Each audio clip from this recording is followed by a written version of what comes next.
Is sugar in fruit toxic? It is a really common question that I get here at the Doctor's Kitchen about whether people should be having any fruit in their diet because of the high sugar content. Does fruit even have a high amount of sugar in it?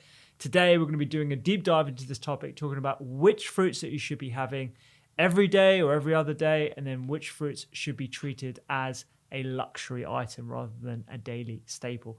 And with me today, I've got Sakina, who is researcher and science writer at the Doctor's Kitchen. How you doing, Sakina? I'm doing good. It's been a calm day in the studio, and we have the guests coming over later to make some food, so a good lunch. Yeah, we're gonna have a good lunch. Yeah. Let's dive into it. So we're going to talk about the science behind sweetness, why plants even produce sugars, how sugar in fruit is handled by the body, the different types of sugars that we have.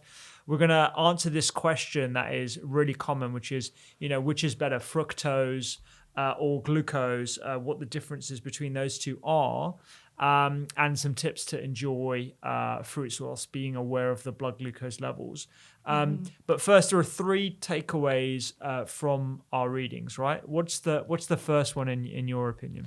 The first one I would say is enjoy your fruits. Overall, I think the main conclusion that we came to with the readings and the research we've done is that we shouldn't be worrying about fruits, and we shouldn't be seeing them as something that is dangerous or bad for you. Because yes, they contain sugars, but they also contain a lot of beneficial compounds that you get from plants, like polyphenols, fiber, flavonoids, and they can mitigate the impact of sugar on blood glucose levels, and they provide lots of other health benefits that are important to consider.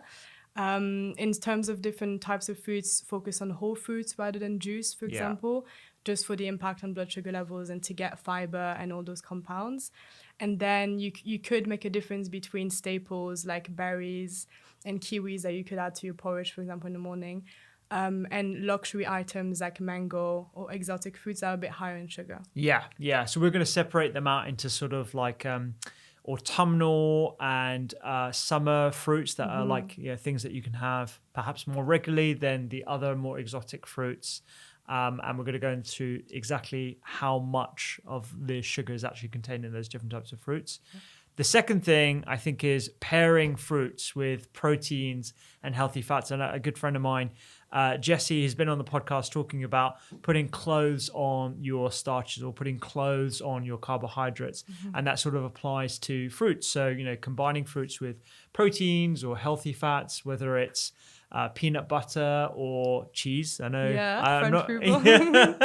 I'm not just calling you out there because you're French and you like the cheese, but cheese and fruit is a really, really good combination. And I think since you have been working with us, you've sort of been introduced to this world of combining fruits and savory dishes. And telling everyone about it, including my dad. And my dad is now having a handful of nuts in the morning with his breakfast, which I'm really proud of. Nice. And my housemates, and just that idea of combining sources of carbohydrates of sugar with other sources, which also makes the food taste better, in my opinion. Yeah. Like having an apple with nut butter or nuts or yogurt or something like that also makes the meal or the snack more filling and tastes good and adds flavor. So definitely been changing my habits. Yeah. And the third thing is, I would say, focus on reducing added sugars rather than sugars per se in fruit. So, a lot of people sort of melt together.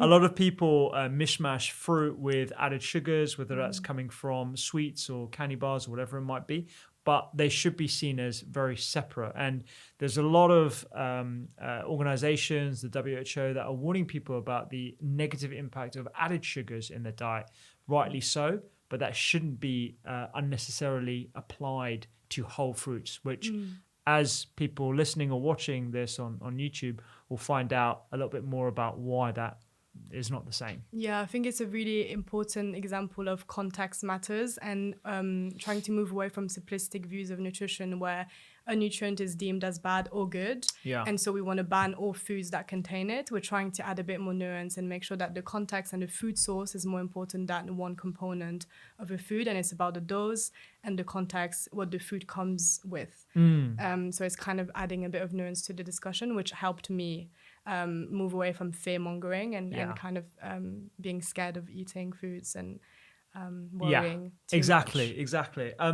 let's go to the basics, right? So, why do plants make sugars in the first place? This is, I think, a really interesting place to start this discussion because before you understand why, what kind of fruits you should be eating for the sugar content or the polyphenol content, fiber content, we need to understand the basics of why plants even, produce sugars. So you did a bit of reading around this. Which is really cool. I didn't know about this before, but it's quite interesting because there is a purpose for plants, like there is one for humans, but there is a purpose as well for sugars in plants, especially for growth and development, but also for the production of other compounds that are beneficial for us and for plants' defense, like carotenoids and polyphenols. They need sugar.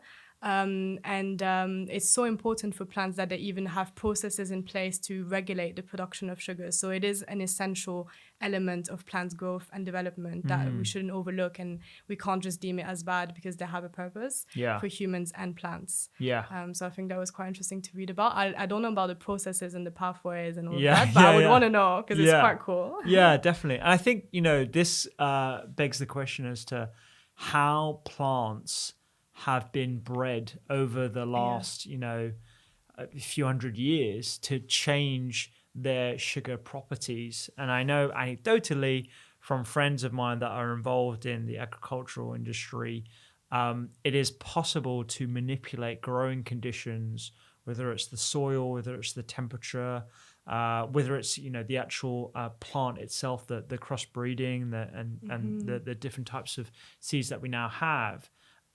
To change the sweetness of a particular ingredient, whether it's something like a banana that's changed massively from the wild bananas that we would have had access to thousands of years ago, to strawberries and even vegetables as well. Tomatoes, reading about, we write a newsletter called Seasonal Sundays about seasonal ingredients, and I learned a lot about that history of how plants have evolved through time and through selective breedings and farmers selecting for certain traits that are deemed likable or attractive traits for customers. And often it is the size and the sweetness and yield.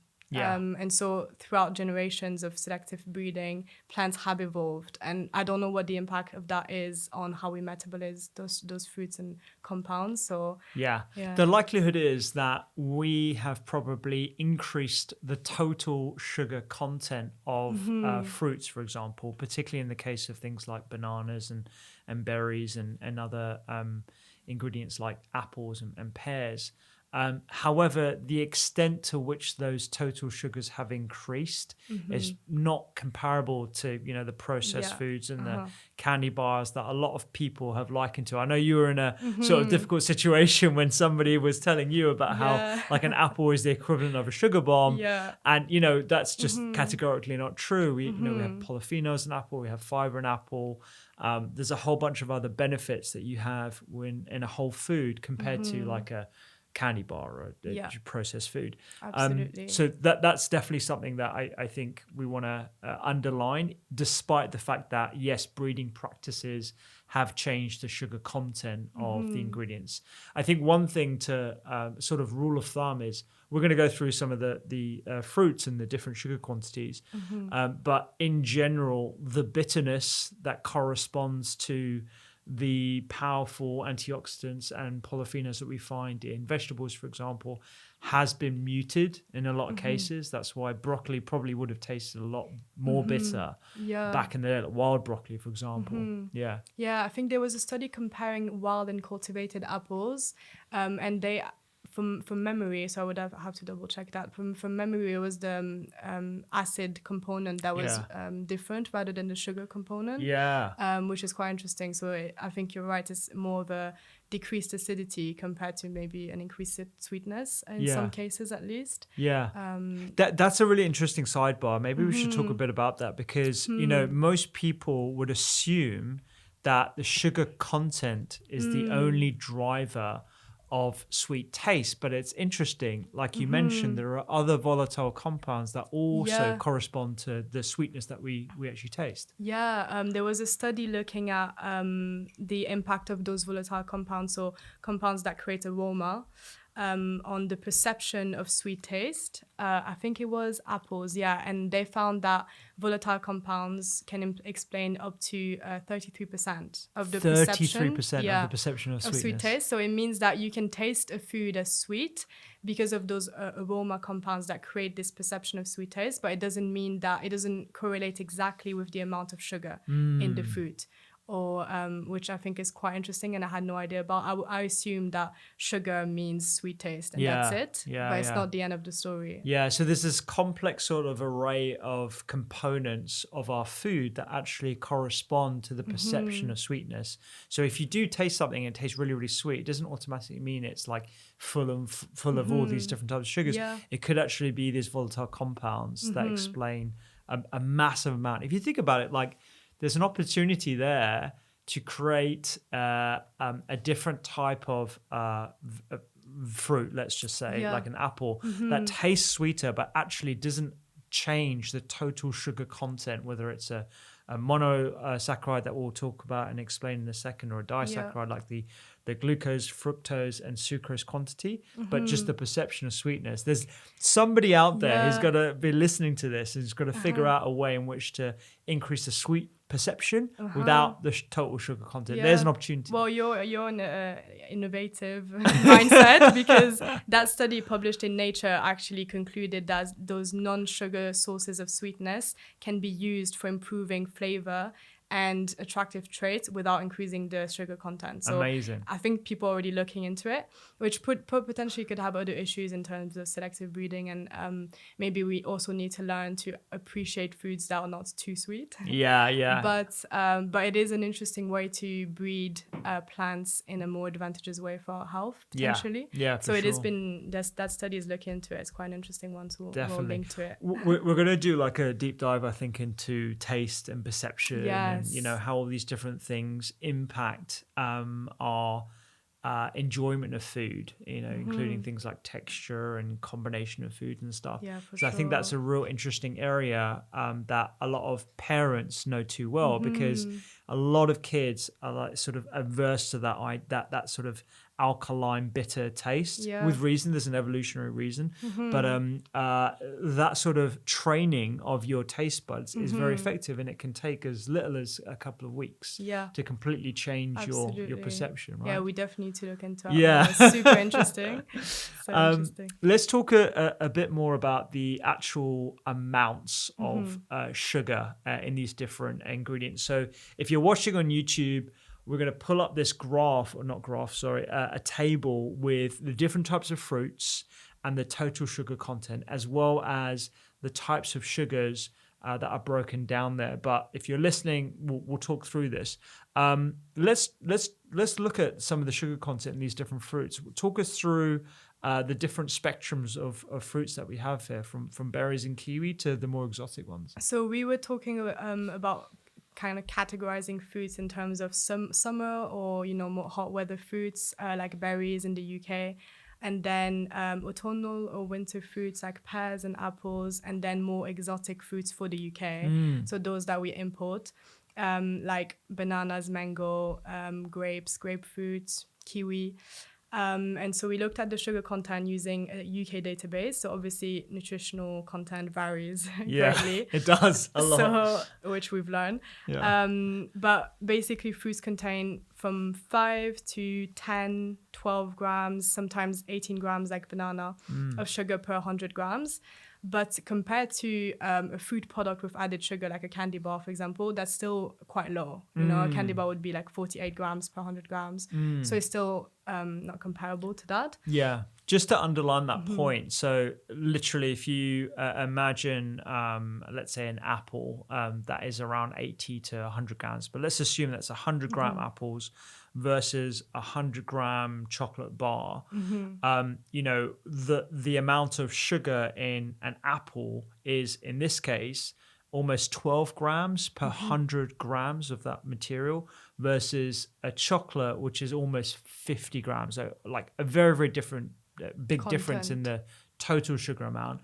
But then also, as we'll go into, it's about what else is in that product as well. that can determine whether it has a healthful or harmful effect on the body. Yeah, that's a point that we'll go into for sure, because it's not just about, that's the point we're trying to make as well. It's not just about the actual number, the actual amount of sugar. There is a difference between different fruits. Like berries tend to have lower sugar amounts, like raspberries, blueberries, strawberries. They have a lower total sugar, and they have higher levels of glucose and fructose compared to sucrose, for example.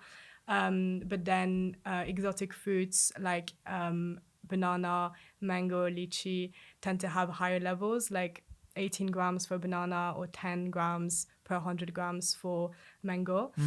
So it could be that you can kind of decide which fruits you want to be your daily staples because they have lower amounts of sugar, but it's not the final word on that, because it's not this number is not the most important thing that we should be looking at. But Exactly. there is a range. Within the ranges of those different types of fruits, there were some really surprising numbers that we came across, right? Including blueberries versus strawberries. Now, if you ask me, I would have said hands down, strawberries definitely have more sugar than blueberries. Is that correct? Yeah, me too. I would think that too. But actually, from that data, there's a slight difference, like a 2 grams difference or 3 grams difference. But blueberries actually have a slightly higher sugar content than strawberries, which is surprising because of the taste, I think. I think strawberries tend to taste a bit sweeter, in my opinion. Yeah, and it could be, again, from those volatile compounds that give the perception of sweetness. Absolutely. Versus, we should look at studies, versus sugar. the actual total sugar content. And I guess even though there is a 2 or actually 3 gram difference, so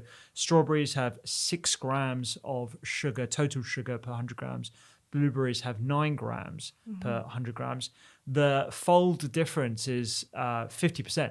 So it's actually 50% more in blueberries. More total sugar content. Totally, yeah. So even though the absolute numbers are quite low, the relative ratios is quite different. And I wouldn't have expected that. Yeah, me too. And same for kiwi, for example. Yeah. It's classified as an exotic fruit, but actually has quite a low sugar content compared to other exotic fruits like mango or bananas. Which is quite interesting. Plus you have extra fiber because you can eat the skin. Yeah, you were telling me about that. I was very surprised. I've never actually tried to eat the skin, but my friend does. And the first time I saw that, I was like, what? You can eat a kiwi like an apple, just bite into it? Yeah, it's quite hairy, isn't it? Yeah, it is quite hairy, The first time I ever saw anyone do it is actually my wife. So she used to make these sort of smoothie packs, which I think they're quite useful, I think, like in the morning if you want like a quick smoothie or whatever, although I don't really have like fruit smoothies. She would literally cut them whole with the hair on and everything and put them in these freezer packs. And so in the morning, just put them into the blender and then blend them all up. And I was like, why are you not peeling them? You're going to get lots of bits of hair in your smoothie, but you can definitely eat the skins. And I as need long to as you're... start that. I'm sure it's good for you as well. Yeah, you got extra fiber. You're just going to make sure that, we've done a podcast on pesticides and organic foods and stuff. And kiwi, I don't believe is particularly high in pesticides, but you do want to make sure that you are washing your vegetables and your fruits, and in particular with bicarb, right? Yeah, you can use baking soda. There's a newsletter coming out where one of the readers asked about baking soda. We're completely going on a tangent, but soaking in baking soda could actually remove pesticide residues on the surface. So, which I don't do either. So another thing that I might add to my routine. Yeah, definitely. So, and just to sort of clarify this section of the total sugars, even though, just to underline this point, it is not the most important sort of area to focus on. The highest amount of total sugars per 100 gram in fruits appear to be bananas, grapes, mango, and actually apple and pear, surprisingly quite high. But as we're going to go into a little bit later, they do have a lot of other elements like particular types of fibers. I don't know if we do talk about this a little bit later, but pears have like a grittiness whenever you bite into them, and that actually corresponds to a particular type of fiber that is unique to pears that actually give us a whole bunch of different benefits as well. And we'll go into the mechanisms of why that can modulate the blood glucose response, which is very interesting, I think. So we definitely don't need to get too carried away by the numbers, but it is interesting to see those amounts. And then there's the different types of sugars as well. Yes. Let's talk about the different types of sugars that you find in these. Yeah. So there's different types of sugars that are classified as single sugar molecules like glucose and fructose. that are known as monosaccharides, and more complex structures like sucrose, which is basically two glucose and a fructose molecule combined, and known as disaccharide. And so in mature fruits, the major sugars are sucrose, fructose, and glucose. But some fruits, like exotic fruits, like mango, peach, pineapple, they have a higher sucrose content compared to other fruits. So there is a difference in the amount, like we said, per 100 grams, but also in the types of sugars that you find in fruits. Yeah, and there appears to be different ways in which the body metabolizes the different types of sugars. We're going to go into that a little bit later on.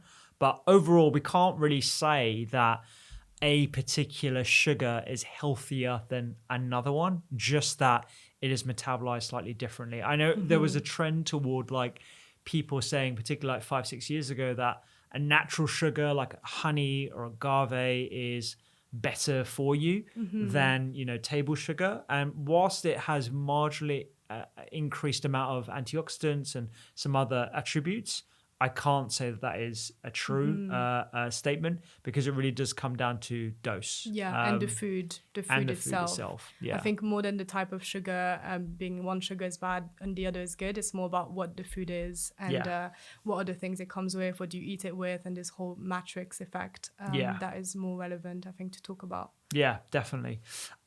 Cool. So, I mean, I think the main takeaway here is the difference between added sugars and natural sugars. So we know very well now that added sugars is harmful to health. It contributes to poor cardiovascular outcomes. This is the excess of added sugars. Poor cardiovascular outcomes. It can have an impact on inflammation. It can cause your liver to overproduce certain fats, so it can lead to fatty liver. There's actually a great review that you pulled out, published in the BMJ, that, again, everything will be on the doctorskitchen.com show notes, that make the case for reducing the consumption of free sugars to below 25 grams per day. How many teaspoons approximately is that? Approximately 6 teaspoons. 6 teaspoons. Yeah. So that's really easy to get above 6 teaspoons. Course. Yeah, but it's quite interesting because in that study, the researchers made a clear distinction between added sugars in processed and food products and naturally occurring sugars in fruits. So they're not including fruits in that amount. Yeah. And if you think about this through the lens of sugar-sweetened beverages, which I think is a real big area for concern, particularly as it pertains to kids and their consumption of these kind of drinks like Cokes and Pepsis and all the rest of it, the sort of so-called full fat. This is suggesting that kids and adults should have less than one can of one of these drinks per week. Is that right? Yeah, I think they were saying less than one serving per week to reduce the adverse effects of sugar on health. So that is definitely quite surprising and quite low compared to what we could be used to. Yeah. I think that's definitely a focus, an area of focus compared to fruits. I think this is kind of the points that we made in the beginning. This is more important to focus on how do we do that in practice, which is not easy to do, rather than cutting out fruits. I think we've sort of normalized the consumption of these sugary canned drinks, to one a day or one every other day. When you actually look at the data and the conclusion from these researchers, it is pretty stark compared to like what is normal in practice. So just without sort of judgment or like shaming anyone, like having that as a North Star to aim for, like less than one a week, this is really not meant to be a staple. We shouldn't have vending machines selling these products. We really need to be thinking about removing these products from sort of general consumption. Not that we should be banning it, but certainly being a lot more fastidious with that education around these products. Which is another topic we could go into as well. How do we do that in practical ways? Because it is not easy. It is not easy, and there's that addictive component to these drinks and these high sugar foods. So it is a bit beyond us sometimes in the current food environment, and it's difficult for individuals. Quite a lot of pressure to make those changes suddenly. So I think we're in a good trend and we're going in the right direction. Yeah, definitely. So that's added sugars, right? So that's less than 6 teaspoons of sugar per day, less than 1 can of Coke per week. Let's look at the other side. So what about the intake of whole fruits? Because that still contains sugar, but as we've mentioned, it has the antioxidants, the fiber. What does the research tell us about the potential beneficial effects on health? So because of this amount of this content of sugar in foods, research has been looking at, is it a problem? So is there a problem eating sugar from fruits? Does it increase the risk of disease like added sugars do? And actually, most research found that there's a beneficial effect on overall health. So there's a reduced risk of stroke, heart disease, obesity, cancer. And actually, studies looking at fasting blood glucose found that whole fruits reduce fasting blood glucose. And they even recommend it for patients with diabetes. And that's from a recent meta-analysis. So it's actually recommended. And so all these detrimental effects that you see from added sugars are not seen for whole fruits, which will explain why. And there was also a cohort study called the Australian Diabetes, Obesity and Lifestyle Study involving 7,675 participants, about 54 years of age. And they showed that moderate fruit intake of about 2 servings, and they included apples, bananas, and oranges. Oh, even bananas? Yeah, which was quite surprising. Okay. Had a 36 lower risk of developing type 2 diabetes compared to those who ate from the lower intake, so less than half a serving of fruit per day. So more whole foods, despite the sugar content, is linked to overall beneficial effects, even for type 2 diabetes, which is kind of counterintuitive if you just focus on the sugar. Definitely, even if you sort of count the added benefits of the fiber and the polyphenols, it does seem a bit like, how can it be possible? And I guess just to sort of caveat, as we always do the Seasonal Sundays newsletters, and whenever we talk about these kind of studies, there are a lot of limitations when we do these kind of cohort studies. There is the obvious one, which is the healthy user effect. So someone who is going to be consuming a lot more fruits in their whole form, whether it is a banana, which is particularly high in sugar, compared to someone who's having less than half on average a piece of fruit per day, is likely to be doing other activities that could also contribute to a reduction in the risk of developing type 2 diabetes. Like they might be going for more walks, they might be having more whole foods and less processed foods in their diet. They might be of a higher sort of socioeconomic strata, so they have all these other benefits of better financial security, all the rest of it. So there's definitely some nuance to those. It doesn't mean causation. It doesn't mean that eating a banana will prevent diabetes. And there's also depends what you're comparing it with as well. Like if you're replacing a banana, if you're replacing a food product high in sugar like a candy bar with a banana, obviously there will be a beneficial effect. But if you're replacing, I don't know, like a green leafy vegetables, for example, with a banana, it might not be the same protective effect. So those studies definitely have some limitations, but I think it's interesting that there is beneficial effects of whole fruits in general in people's diets. This can definitely be confusing for a lot of people because a lot of people they equate sugar in added in sort of sugar sweetened beverages or candies and sweets and all that kind of stuff with fruit. Let's sort of steelman the argument for what that cohort study actually showed. Let's assume that, okay, fruit does have this beneficial effect. What are the potential mechanisms that enable fruit to have this protective effect? Dose is something I always come to. Why don't we talk a bit about dose? We've already sort of alluded to it earlier. But we've talked a little bit about the difference in amount of sugar between, for example, a medium-sized apple that will contain 70.4 grams of sugar and an average-sized candy bar that will contain about 31 grams of sugar. We talked about it in 100 grams earlier, so it's slightly different amounts.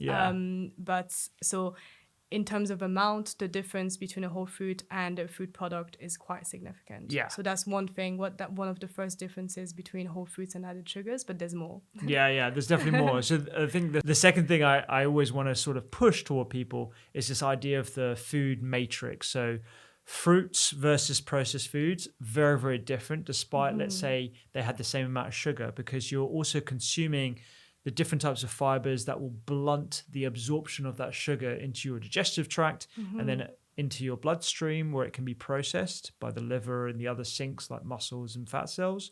You also have polyphenols, and these polyphenols can also have an impact on the absorption of blood across into your different cells as well. And that can also have a satiating effect. So these different polyphenols can also impact your overall energy consumption. There's a whole bunch of other elements that you are consuming in a whole fruit versus a processed food with, let's say, the same total amount of sugar in the actual product as well. Yeah, this food matrix effect is quite interesting, I think, because it shows that there is huge complexity in nutrition. So that all the foods we're eating come in a very complex structure of loads of components, some that we don't even know, we're not aware of yet. And so it's really more complicated than just saying this one nutrient equals this effect. It's all really complicated. We don't know yet how it's absorbed, released, and it's an ongoing area of research. Let's double click on this sort of food matrix effect here. So I want people to understand exactly why the food matrix is so important. So number one, like I said, it slows down the release of sugars. The way it does that is soluble fibers that you find in, let's say, an apple. We're using apple quite a bit today, but I'm an apple fan. An apple a day keeps the doctor away. This soluble fiber forms what's called a viscous gel. And that sort of gel slows down or attenuates the absorption of the sugar across into the bloodstream, and that ultimately will lower the glucose spike that you have after consuming said apple or after a meal. So these sort of dietary fibers are really important, not just from the blunting of that, but it gives your microbes interesting extra bits of food so that they can thrive, and a better diverse microbiota also better fuels and partitions that sugar, so you don't have it just dumping straight into your bloodstream. Is that fair to say? Yeah, I think it's really important that there's these two effects. There's the gel, and then there's also the production of those beneficial products from our gut microbes. That the short chain fatty acids. And that also influence glucose control.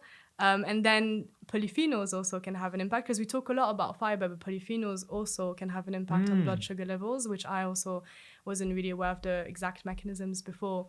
And for example, there is one apple polyphenol, which I will let you pronounce the name of. Phylorizin. And it was shown to inhibit sodium glucose co-transporters. So it led to a decrease of glucose transport, and so it reduced glucose spike. And in human studies, apple extract rich in that polyphenol was seen to attenuate blood glucose and insulin after a glucose challenge. So polyphenols also can help attenuate this blood glucose response after you eat a whole fruit.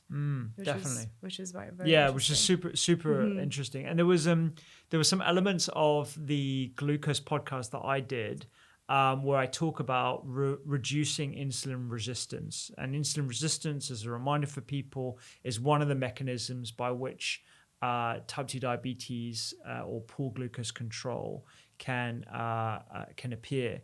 And when we contain whole fruits that have all these different flavonoids and polyphenols, it appears that can actually improve one's insulin sensitivity. So making your cells more sensitive to the hormone that drives sugar from your bloodstream into the cells, where it can be appropriately partitioned and not put you at risk of things like type 2 diabetes. That, I think, is particularly fascinating, and that may come to a head a little bit later on when we talk about this study that is sort of perplexing for us about processing fruits into a smoothie versus a whole fruit. But there's another way as well. So we've already done 3. So that's slowing down the release of sugars, regulating the uptake of sugar, decreasing insulin resistance, satiety, as I mentioned slightly which earlier. you mentioned before, which is quite a big one as well. There is a difference between, for example, drinking orange juice. You'll consume way more whole oranges when you're drinking a glass of orange juice. I think it will be like 3, 4, maybe 5 whole oranges. Sometimes it could be like 8. More, compared to eating a full orange, it will make you full pretty quickly because of that fiber. So there's also that satiety element, which means that yes, there is sugar in fruits, but you will eat less because it makes you full quicker. So you'll be less inclined to eat more.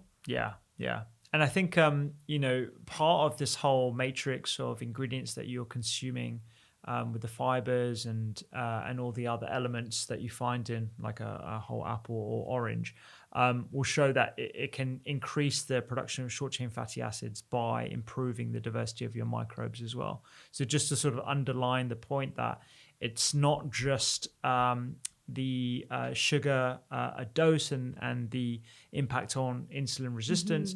There are other health mechanisms that are being activated when you consume these. We haven't even talked about nutrigenomics and the turning on and turning off of certain genes in your body as a result of consuming whole foods. But you can basically see that the effects of consuming food that has sugar in really has a multitude of different effects rather than just the sugar spiking capability of it.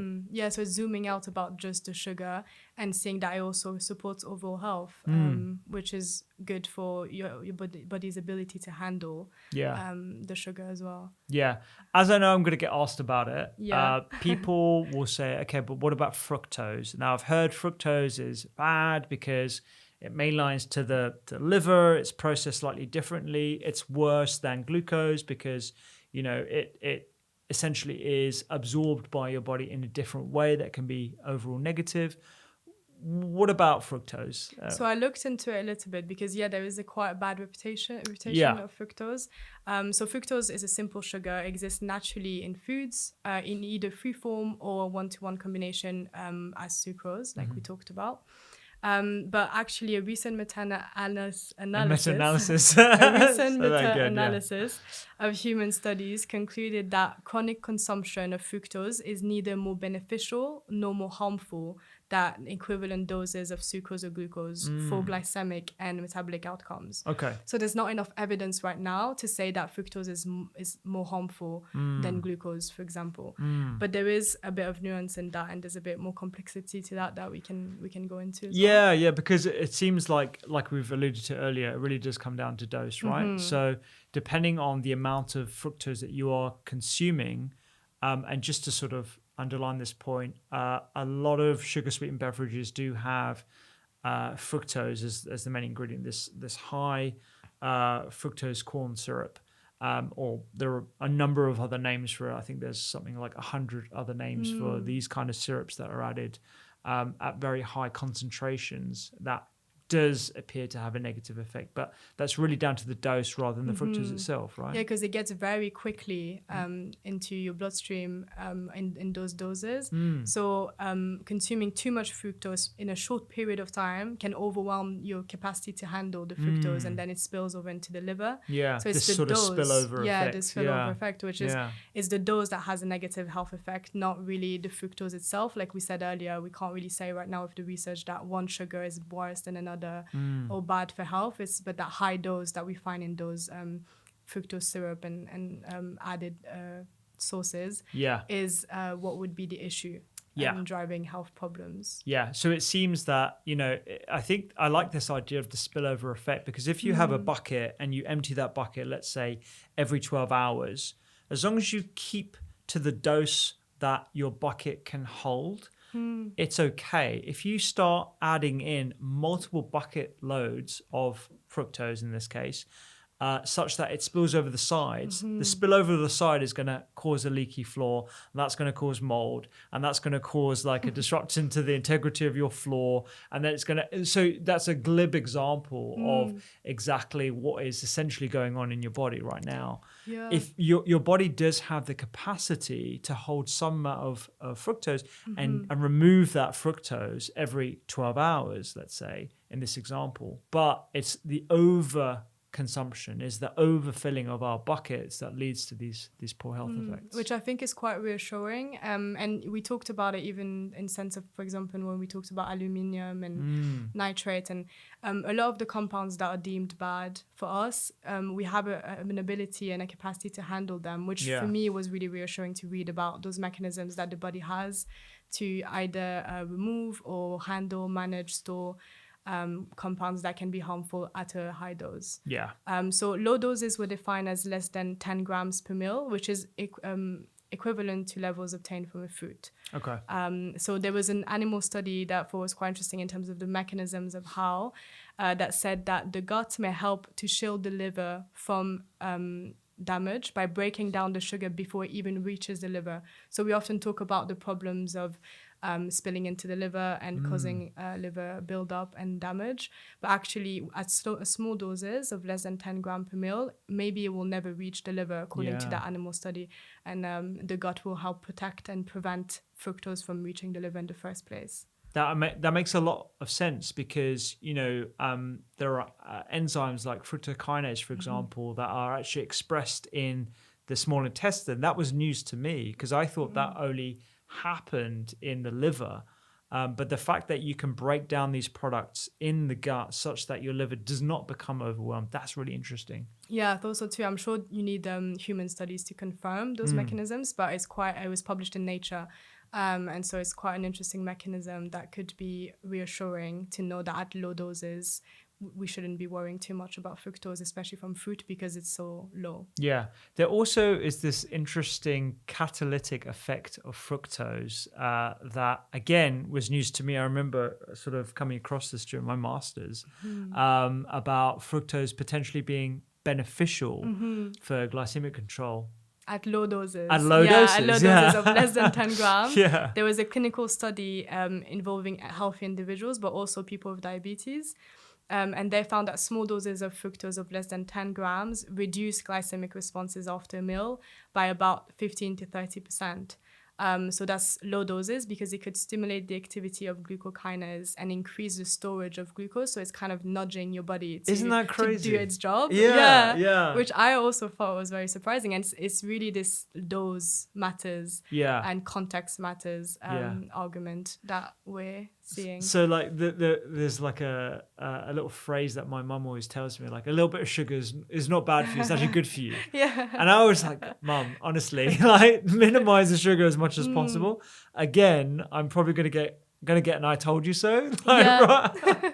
Because of this catalytic effect. Yeah, I'm sure there's other areas. I mean, a bit like exercise. Yes. I'm sure there's other areas of our health where a little bit of kind of nudging or stimulation can actually promote your body's ability to handle toxins and to handle other compounds. I see this in a clinical context. So people who are on a very strict ketogenic diet, let's say, where they minimize carbohydrates of all different forms, whether it's refined or whole, if you offer them an oral glucose tolerance test, which is a test where you consume a lot of sugar in a very small amount of time, and at defined points, 30-minute intervals, you measure their blood glucose level through a finger stick.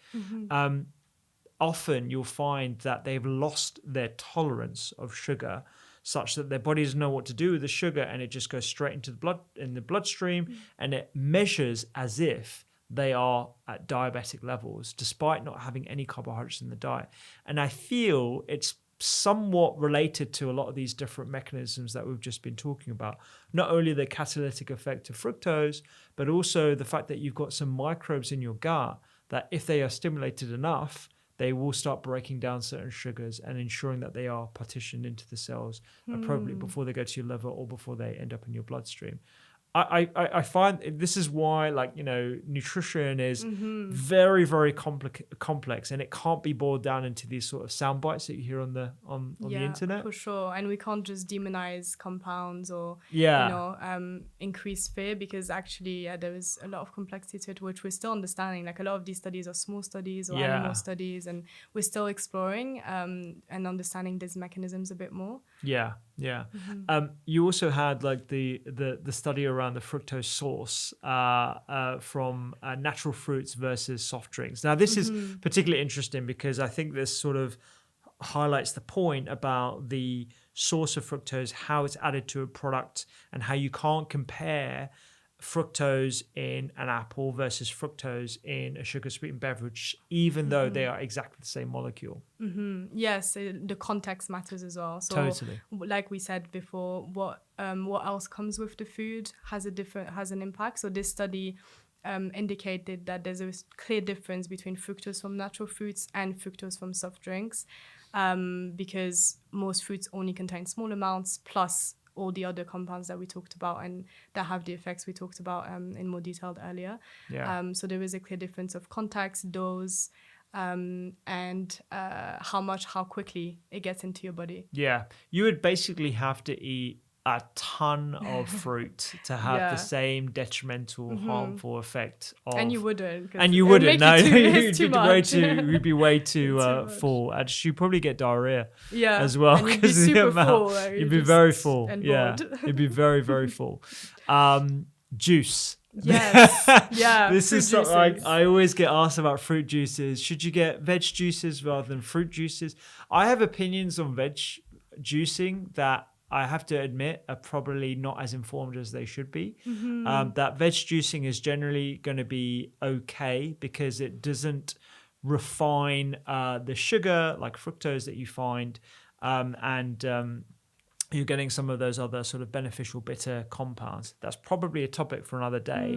Fruit juices I have staunch opinions on, and I generally say to people, steer clear of fruit juices unless you want to enjoy like an orange juice on holiday, you know, whilst you're having brunch or whatever it might be. Talk to us a bit about fruit juices and the sugars found in fruit juice. Yeah, we should definitely look into vegetable juices because I don't know much about that. But I think the general principle is that when you're juicing fruits, whole fruits, and maybe vegetables, probably vegetables as well, you're breaking down the natural structure. So you're breaking down the fruit matrix that we talked about. And so that has more impact than we can even understand. And so it frees the sugars from the plant cells, and it also removes the fiber. So it means that the absorption of glucose into your bloodstream will be very different than when you're eating the whole fruit, and it will be much quicker. And then there's also that dose that we talked about as well before, which is fruit juice contains like 4, 5, 6, 7 oranges compared to 1. So you're getting more sugar more quickly because it's freed from its structure. So it's going straight to the bloodstream, and it's causing a way quicker rise in blood glucose compared to whole fruit. I think it's quite interesting because fruit juices company will often say on their bottles like natural fruits or natural sugars, and see it as that kind of a selling argument that it should be good for you. But actually, this is kind of the proof that the natural sugars doesn't mean that much, and it doesn't mean healthy because the structure and the food matrix that the sugars come with is also important, and that is removed when we're eating fruit juices, when we're drinking fruit juices. Absolutely, yeah.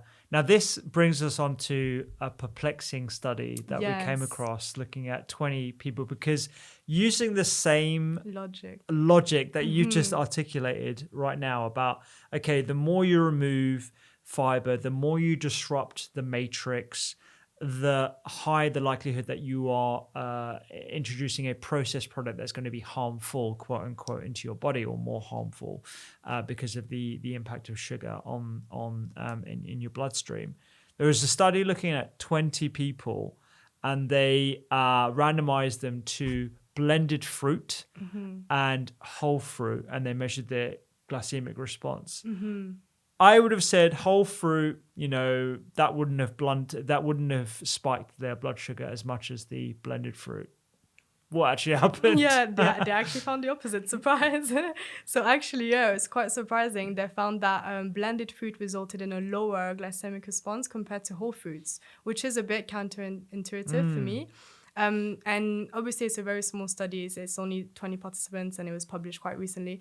So we need more research on that. But the authors think that blended fruits could reduce glucose levels because the blending could release all those compounds that we talked about, like fiber and polyphenols, from the fruit matrix more than when we chew fruits. Right. And so the release of that could then have a positive effect. And compared to juice, you still keep the fiber when you're blending fruits. It's just that it's blended like when we chew food. So I guess it could kind of make sense, but it shows that we need to learn more about those nuances. Definitely. And I also think, like, A, it was a 20-person study.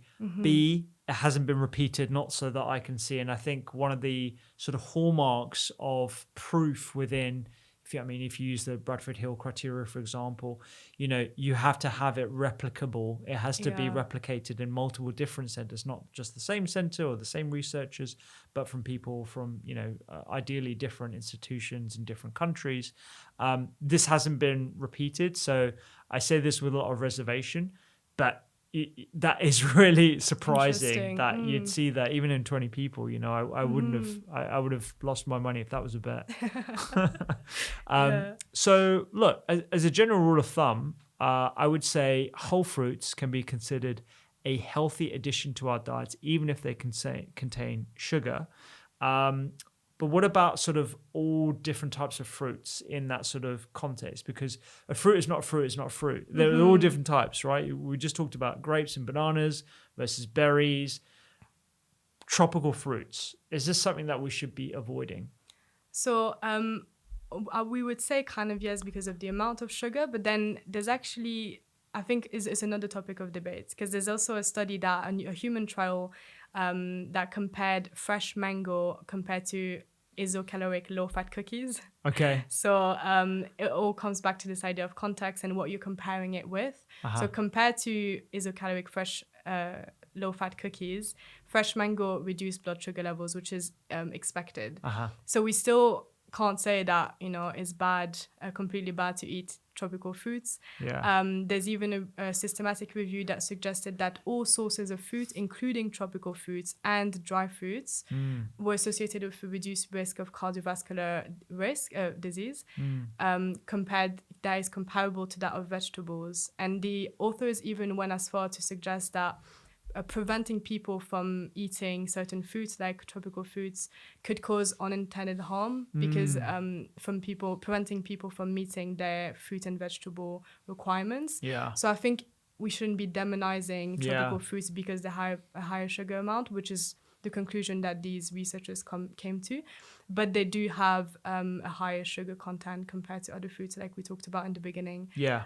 So maybe they shouldn't be your daily staples. Maybe it shouldn't be the first thing you eat in the morning on an empty stomach. Yeah. But compared to having another sweet food, and compared to not eating at all, not eating fruits or vegetables at all, it's still better to have a banana or a mango than you know, to completely remove your portion from the day. I think that's a really important point to note about the isocaloric low-fat cookie.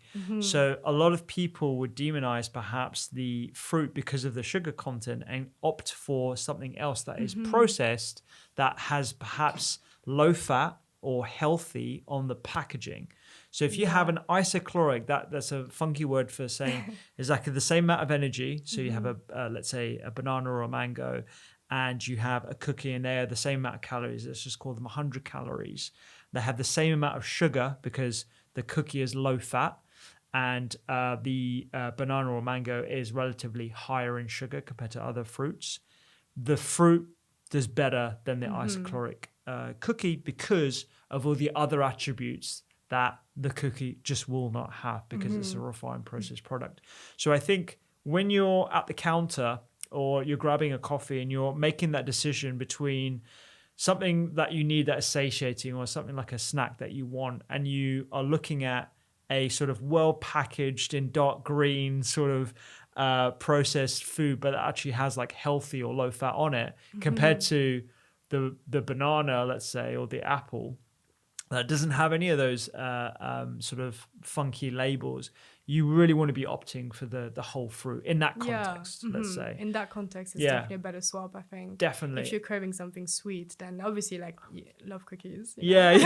Like, not never eating cookies again. Yeah. But generally, I don't think we should be thinking mangoes are bad because they're high in sugar, because compared to other options, it's still better because you're getting all those compounds that are beneficial. And I think, you know, in an ideal world, if you can put clothes on those fruits, you know, through peanut butter or cheese or other sort of healthy fats or proteins, or you throw that apple into a delicious salad that you can find on Doctor's Kitchen app, let's just say, that's obviously going to be better. There are levels to this game, but if that is your choice, then you want to be opting for the whole fruits.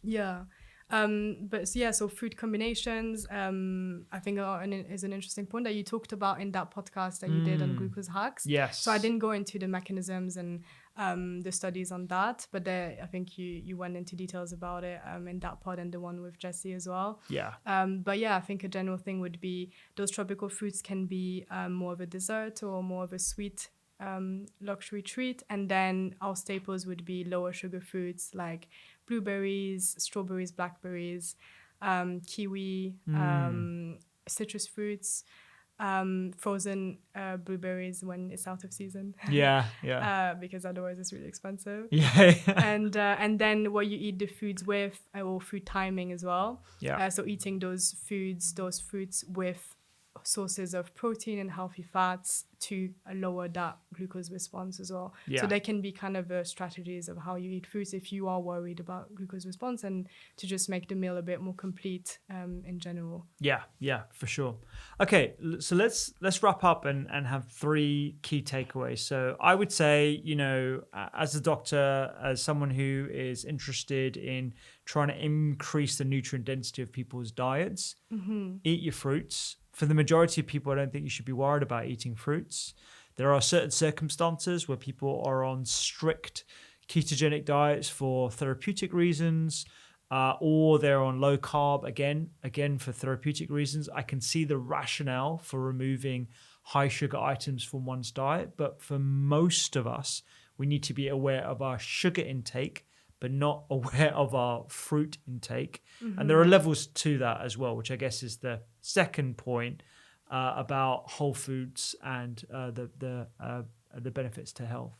Yeah, so focusing on whole fruits rather than juice or other sources of sugar. Compared to other sweet foods, most people will benefit from consuming whole fruits, and I don't think we should be worried about them, especially when you're swapping, as you said, a sweet food for a whole fruit. Generally, for overall health, it will be beneficial and provide loads of compounds. Like we talked about, and like we talk about on Seasonal Sunday, there's just so many compounds that come with those fruits, and we've been eating them for so long, and they have a rich history as well, linked to humans and our culture. So I don't think we should be banning fruits. Yeah. What's your favorite fruit actually on that What's note? my favorite fruit? I actually like kiwi. Oh, do you? I know it's a bit of a weird. I know like it's not. kiwi. I know it's a bit of a weird answer because I know it's not the most exciting. I do like mango as Yeah. well. And Yeah. mango is like a treat. Yeah. Yeah, I like kiwi. I like berries. Mine- Depends what I'm eating it for, like if it's just by itself or in something. Yeah. What's yours? My new favorite is mangosteen. I've never had that. I know. I hadn't had it before I went to Mangosteen. Malaysia, and it is an incredible sort of citrusy, mango-y mix that, sometimes mango can be quite oversweet with my palate and stuff. Like my parents absolutely love it. Alfonso mango is like proper Indian thing. But like mangosteen, I think for me is the nice balance between sweetness and citrus, which I really appreciate. And blackcurrants as well. I'm a big blackcurrant fan. Love blackcurrant. One of the highest levels of anthocyanins in blackcurrants. Yeah, the color, you can tell. The beautiful color, stains your fingers and everything. So I guess, the third point. Before I need to try that fruit. Yeah, you need to try mangosteen. Can you find it in the UK? No. Probably imported, unfortunately. Yeah. But definitely if you ever find yourself in Malaysia. I need to travel more. Yeah. The third point I would say is focusing on reducing added sugars. Added sugars is the energy is the enemy, I would say. 15% of our overall energy intake comes from added sugars, which is crazy. We should be making sure that we are reducing added sugars as much as possible. Hence the issues around sugar sweetened beverages. And it'd be pertinent to reduce our sugar intake, but that does not extend to fruits. I think they're very, very different. So those are sort of 3 points. Is there anything else that we missed? I have one last question to ask you. Yeah, go on. What do you think? So my housemate asked me that. She was like, if fruits are so good, could your 5 a day be fruits? Yeah. Or do you still need vegetables, or could you just eat 5 fruits? I think this really comes down to the question less about like fruits, but more about diversity of the different ingredients. And if you are going to be essentially expending more of that quota on fruits, what's the trade-off? What are you excluding? And I would say you're probably going to be getting to those levels where you're over consuming fruit. Like we were just talking about like the 5 or 6 oranges. Like that's a lot of fiber. That's a lot of sugar to be having as 5 or 6 portions. And you want a diversity of different ingredients as well. So I would say instead of having all 5 of your fruit, all 5 of your 5 a day on fruit, diversify it, get some of those bitter compounds, get some of those vegetables as well as fruit as well. Yeah, I would. Yeah, that's a good. And I would also I'll say that. there's probably no clear-cut answer as well. As we've discussed after looking at these studies, it's very difficult to actually put your stake in the ground and actually say, you know what? I believe if you process any fruit, it's going to have a worsening effect on your glucose levels. That was a massive surprise to me. And so, everything that I just said about like 5 a day, that's a hunch. That's just based on my sort of opinion. But I haven't come across any studies that comparing. Yeah, me neither. yeah. Maybe there are some, but I haven't either. Yeah. We should probably look into that. Yeah, we should. We'll add that to the Always Seasonal more Sundays topics. list. Yeah. So nice. Any favorite recipes with fruits then that you have in your day to day? I would say there is a new recipe with cranberries, kale, and spiced celeriac chips that's coming on the Doctor's Kitchen app.